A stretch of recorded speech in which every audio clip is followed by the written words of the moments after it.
Check your mic.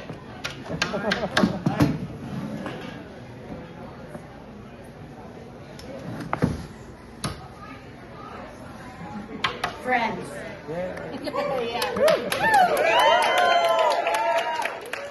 It's so good to see you. Let me ask a crazy question. Do we still really need to boo Haman? Okay, I get it. It's tradition, it's CrossFit for the Jewish soul. But what did you just do here tonight? You didn't just boo. You wrestled with the story, right? You took a convenient good guy versus bad guy story and you value tested it. And let me tell you, my friends, if you don't stick to your values when they're put to the test, well, they're not values after all, are they? No, they're just hobbies.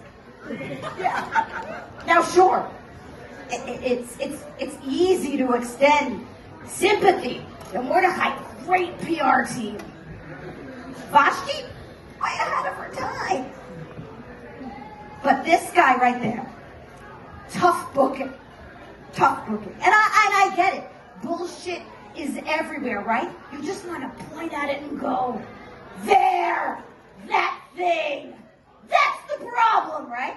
Right? You just want to do that. But here's the thing. We live in a moment where disagreement immediately becomes dehumanization, where violence cosplays as civil discourse.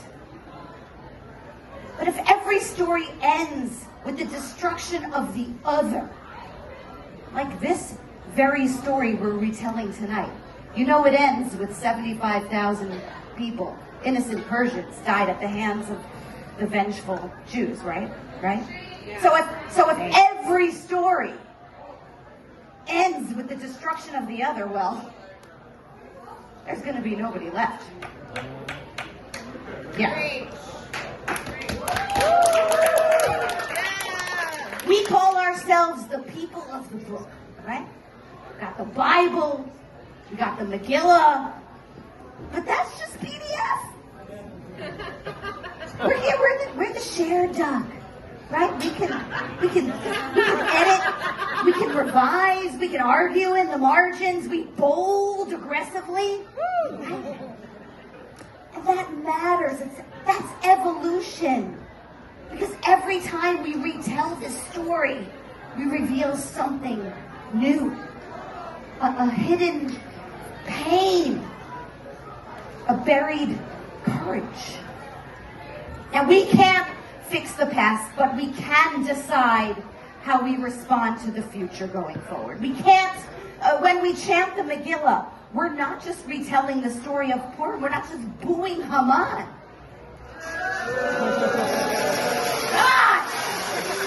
We're asking, ask yourselves, everyone who booed, everyone who just booed, ask yourselves, where does the power hide at?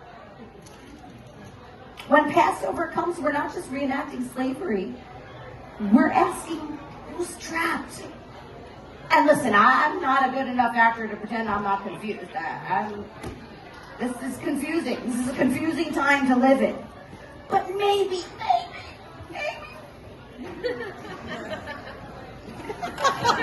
We don't need to scream so loud at the villain. Maybe, in the words of my personal rabbi, Amakai Lau Lavi, we put down the groggers. Let me see us. Can we put down the groggers? Can I see you, please? Put down the groggers. Thank you. Not because evil doesn't exist, but because we have the strength to overcome it and not become it.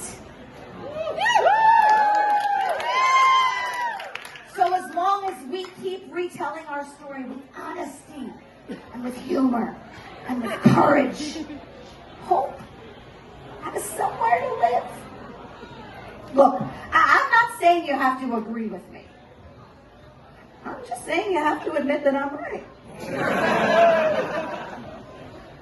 So more joy and less soy. Right, Lab Shul? Right?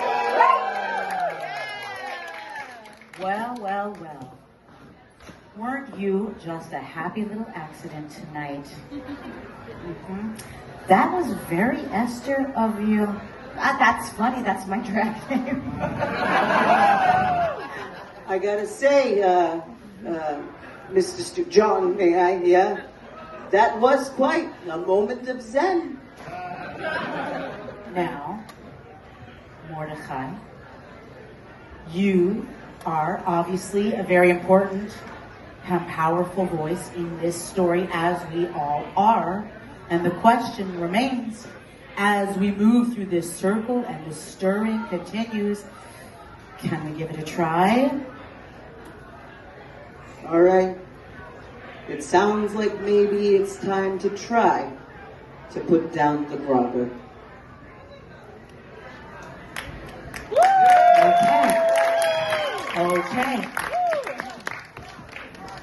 Okay then.